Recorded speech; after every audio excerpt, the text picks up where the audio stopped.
안녕하세요. 돈지킴이 연구소의 파랑새입니다. 네. 지금 막 공부하다가, 뭐, 이렇게 시간 가는 줄 모르고, 이게 자주 가는 공원에 가려고 했더니만, 막 비가 올라 그러네?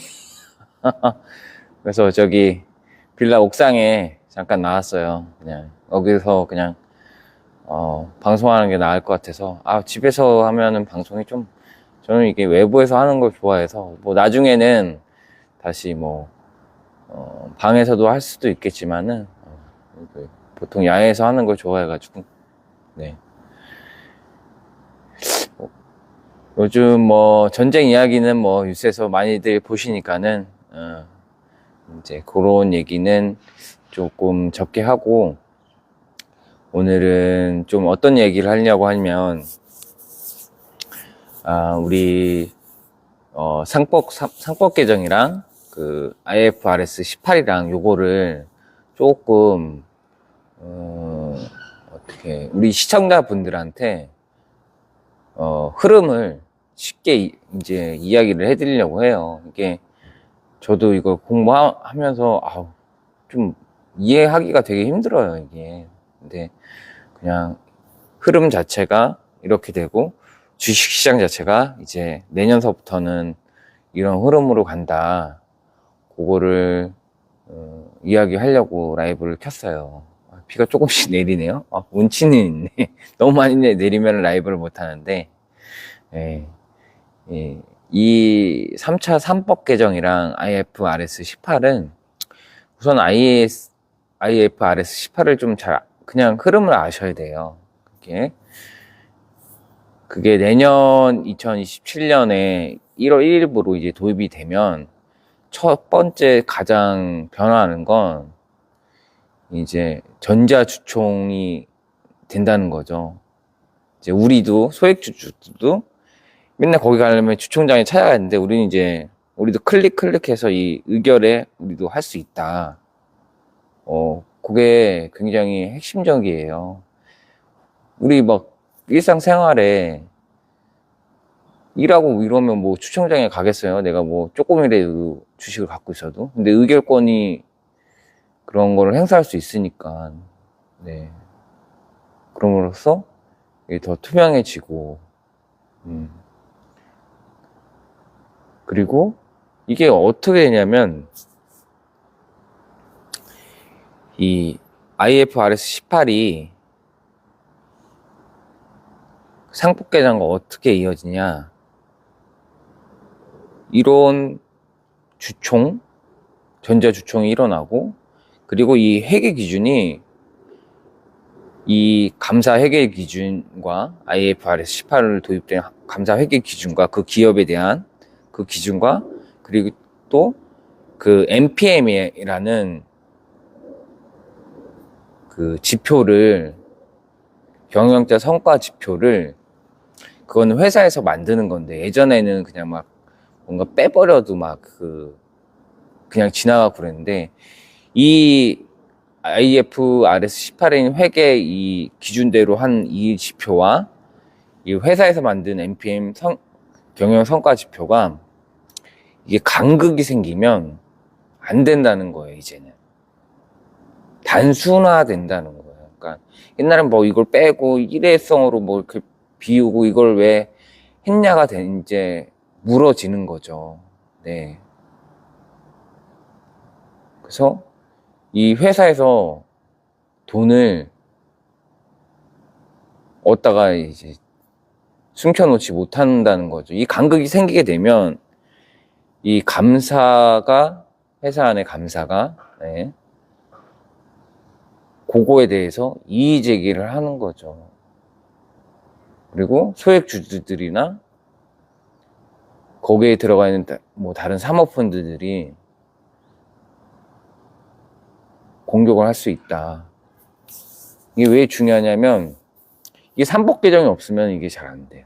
근데 삼법 개정이 이런 회사에 대한 그런 자사주 소각이나 자사주 매입이나 여러 가지 것들을 너희들 청금이 있는데 주주들한테 환원해라, 간단하게 그런 이야기인데 이게 2027년도에 이제 가면서 3차 우리 상법 개정이 탄력을 받는다는 거죠. 제가 보기에는 한 내년 하반기서부터는 이제 이게 완전히 이제 전쟁터가 될 것 같은데,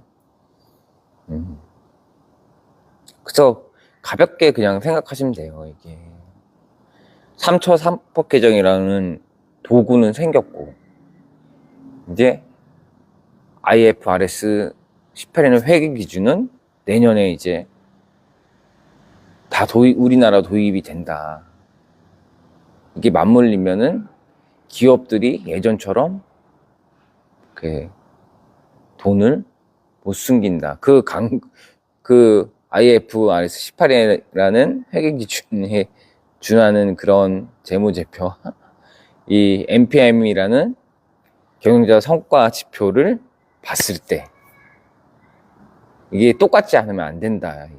거기에서 이제 뭔가 이상하다 그러면 이제 우리 소액주들도 이제 전자주총회 하면 이제 이거 막 하는 거죠. 그리고 사모펀드들이 움직이는 거죠. 그러니까 이 흐름을 쉽게 이해를 해야지 이거를 알아요. 저도 이걸 깊게 들어가면 너무 말도 이렇게 어떻게 어려운 용어만 나오고 우리 시청자분들이 이해를 잘 못하실 것 같아갖고, 네, 이렇게 얘기를 해야 흐름이 이렇게 가는구나 라는 거를 알 수 있고, 그러면은 어떻게 되냐, 이제는 현금이 많은 에비타가 괜찮고 현금 흐름이 좋고 현금 보유율이 많고 이런 배당률도 좋지만 좋으면 좋지만 또 얘네들이 부동산도 이렇게 많다고요. 이렇게 숨겨놓은 부동산들 이런 것들. 그래서 그런 기업을 고르는데 이게 굉장한 정보라는 거죠. 이걸 알면은 기업을 고르는 방법도 금방 알아요. 여태까지 주식 하시는 분들도 이거는 악독이다, 돈은 저렇게 벌고선 배당도 찌끔찌끔 주고 주식은 맨날 고만고만하고 안 올라가고 그런 회사들 있잖아요. 제가 말 안 해도 탁 하면 생각나는 그런 회사들. 네. 근데 그런 회사들이 이제는 주가가 올라간다. 내년서부터는 확률적으로 많이 성장주가 아니. 그래서 제가 그런 독점주나 그런 내수주 중에 그렇게 그런 회사들을 보고 있는 거예요. 저는 지금 그렇게 한 기업이 한 6개 정도 있어요. 이렇게 지켜보고 있는 기업이. 근데 주식 좀 하신 분들은 그런 기업들을 오래 하신 분들은 찾아낼 수가 있어요. 제가 그걸 나중에 조금 이제 이 전쟁통이 전쟁이 좀 어느 정도 이게 정리가 될 때 그때 올려야지. 지금은 이게 얘기를 하거나 이렇게 자료를 올려도 이게 안 돼. 별로 좋지 않거든요. 지금은 그냥 지켜보는 게 답이고. 네. 그래서 시청자분들은 그런 제도에 대해서 공부를 지금 이 시간에 내가 회사를 다니시든 아니면 집에서 내가 뭔가 이렇게 그냥 은퇴하셔서 있으시면서 뭔가 다른 걸 하시든지 아니면 자영업자분들 잠깐 시간 날 때 이런 거를 이제 IFRS 18이나 바젤 3차 상법 개정에 대해서 좀 리서치를 하면서 공부를 좀 해보세요. 그러면은 제가 한 내용이 굉장히 쉽게 와닿을 거예요. 되게 용어도 어렵고 하려 그러면 이게 이해도 잘 안 되고 그럴 거예요. 네. 한 요 정도의 흐름만 알고 있어도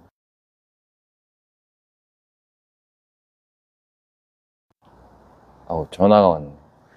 요 정도의 흐름만 알고 있어도 앞으로의 주식시장은 어떻게 될까. 옛날에 그래서 일본이 이런 저평가된 주식 PR이 막 0.3, 0.2 이런 기업들이 5배 막 이렇게 리레이팅 된 기업들이 엄청나게 많아요. 그게 우리나라에 이제 내년서부터 시작된다는 거예요. 제 얘기는. 그러니까 뭔가 이렇게 막 따라가는 그런 주식시장을 보지 말고 이런 제도와 구조를 보면서 가는 게 안전하다. 이 흐름에 대해서 어느 정도는 가볍게 알고 있어야 된다. 이제 디테일한 거는 돈을 벌려면 당연히 자신이 공부를 하고 투자를 해야 되겠죠. 옛날처럼 뭔가 이렇게 그런 시대는 지났다. 이제는 그걸로 이제 주식시장이 이제 부양될 거예요, 이제.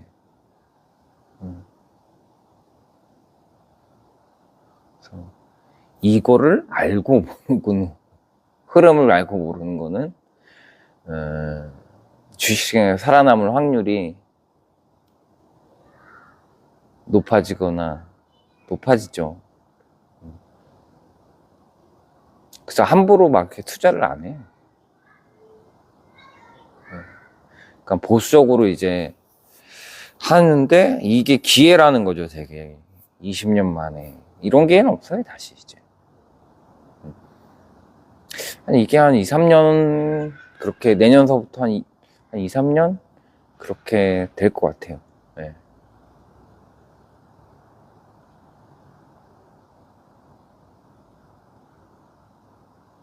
그러면 그때 동안 시간도 있고, 공부도 하시고, 뭐 이렇게 현금도 모아 놓으시고, 지금 만약에 내가 현금이 없다, 빚이 좀 있다, 빚 갚으시고, 한 몇 년 동안 이런 일이 일어날 테니까, 2, 3년. 현금도 비축해 놓고, 뭐 이렇게 막 단타로 한탕할 막 그런 마음 하지 마시고, 이런 공부를 더 하셔라. 그래서 오늘, 저는 그렇게 이 흐름 IFRS 18이랑 3차 3법 개정이랑 이게 맞물리는 이런 흐름이 이렇게 된다. 이거를 오늘 말씀드리려고 라이브를 킨 거고요. 다 힘든 시기죠. 저도 이렇게 공부하고 이렇게 해서 라이브에서 네? 살기 힘들어요. 다. 저도 제가 하던 일도 또 나가서 또 일도 해야 되고 네. 어떻게 저도 뭐 이렇게 금수저가 아니고 막 그러니까 공부하면서 이게 여러분들과 우리 시청자분들과 공유하려고 하는 것 뿐이지. 저도 내일 또 가서 또 일도 해야 되고 이제 한 달 정도 이렇게 휴식기를 가지면서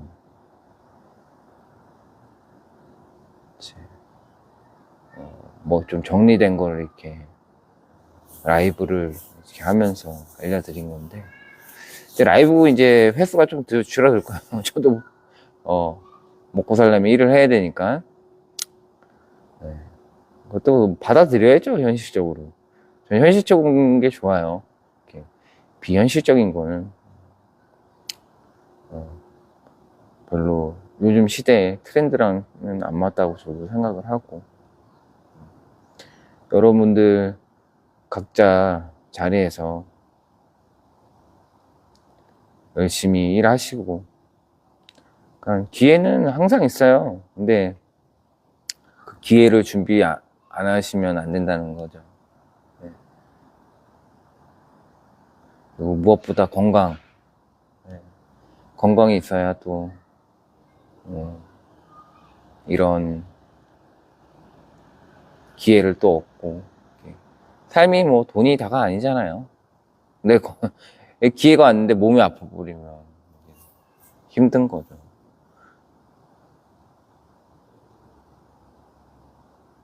그리고 저번에도 얘기했듯이 이제 금융 교육을 자녀분들한테 잘 해주세요.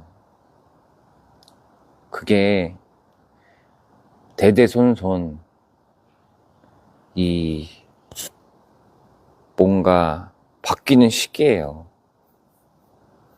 내가 힘들게 살았으면 내 자식은 이렇게 힘들게 살지 말아야 되는데 그걸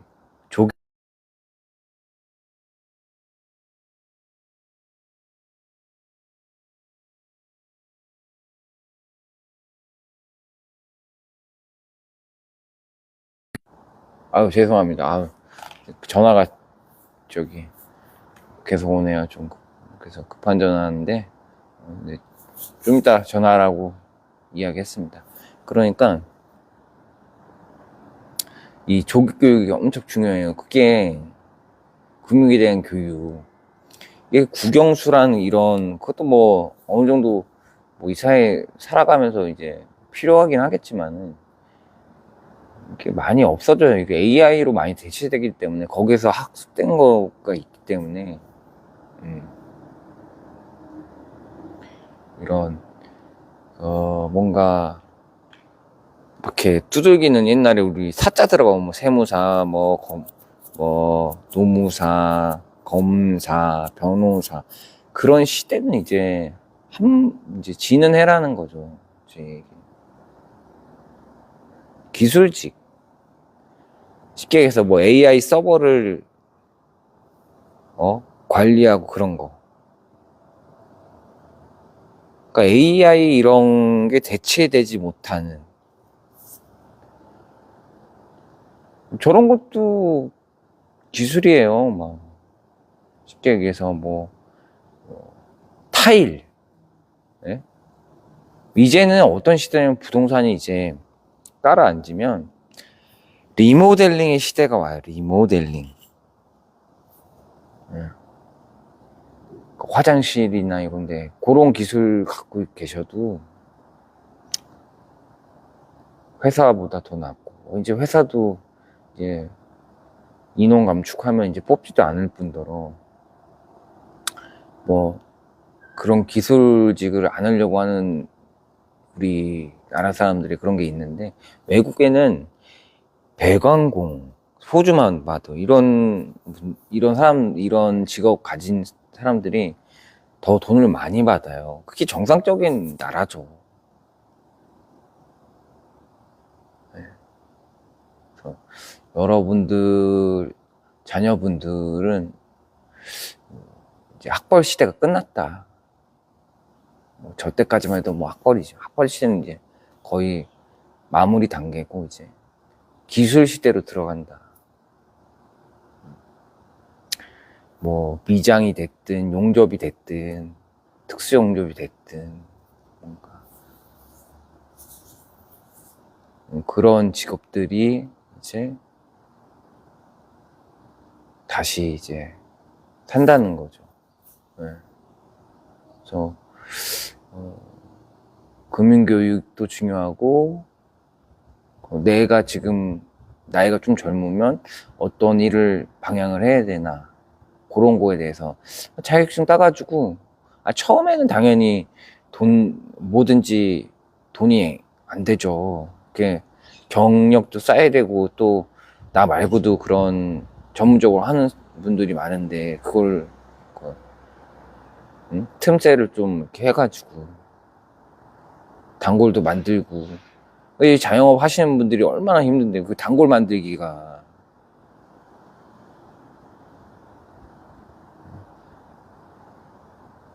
직장 생활도 어렵지만 이거 직장 상사 그 위에는 직장 상사 밑에는 부하 직원, 그 안에서 이게 오는 스트레스 얼마나 많아요. 그걸 또 이렇게 하려는 것도 이것도 힘든 거고. 그래서 스트레스 많이 받아서 우리가 많이 병들이 오잖아요. 그렇기 때문에 술, 담배 많이 하니까 우선. 스트레스 많이 받으면은 이 면역력 자체가 그 약해져가지고 유전이 뭔가 이렇게 집안에 좀 큰 병이나 뭐 이런 유전이 있으면 금방 와요. 예. 그래서 산에 뭐 산에서 사는 이유가 있어요. 아니면 등산이나 이렇게 나는 자연이다 그게 뜨는 이유가 있어요. 다 시대가 다 그래요 지금.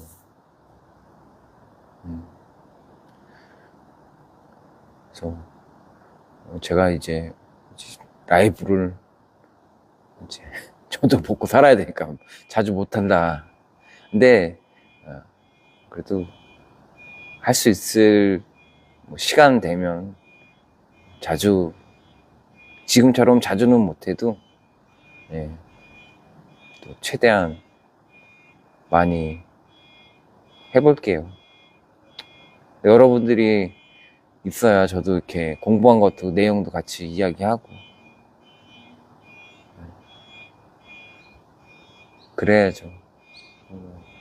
저도 이게 뭐 이렇게 처음부터 이렇게 막 활발해지고 막 그러지는 않다고 생각을 했어요. 이렇게 제가 왜 돈 지킴이 연구소라고 지은 이유는 말 그대로 돈을 지키면서 연구하면서 우선 지키고 돈을 벌 수 있는 그런 삶을 살자. 그 계기로 이렇게 만든 거거든요. 그냥 너무 뭐 이렇게 매체들이 너무 난무한 막 별로 쓸데없는 얘기 막 여러분들 막 그런 용어나 이런 거 하면 이게 되나요? 이해가 안 돼요. 저도 안 될 때도 있는데 공부하자고 이거 뭐지 그막 살펴보고 저는 최대한 여러분한테 흐름과 간단하게 이렇게 천천히 같이 서로 이렇게 공부하는 장 그런 걸 만들고 싶었던 거예요. 급한 전화도 있고 오늘 저기 퇴근하셔서 아니면 집에 계시는 분들이나 비가 오니까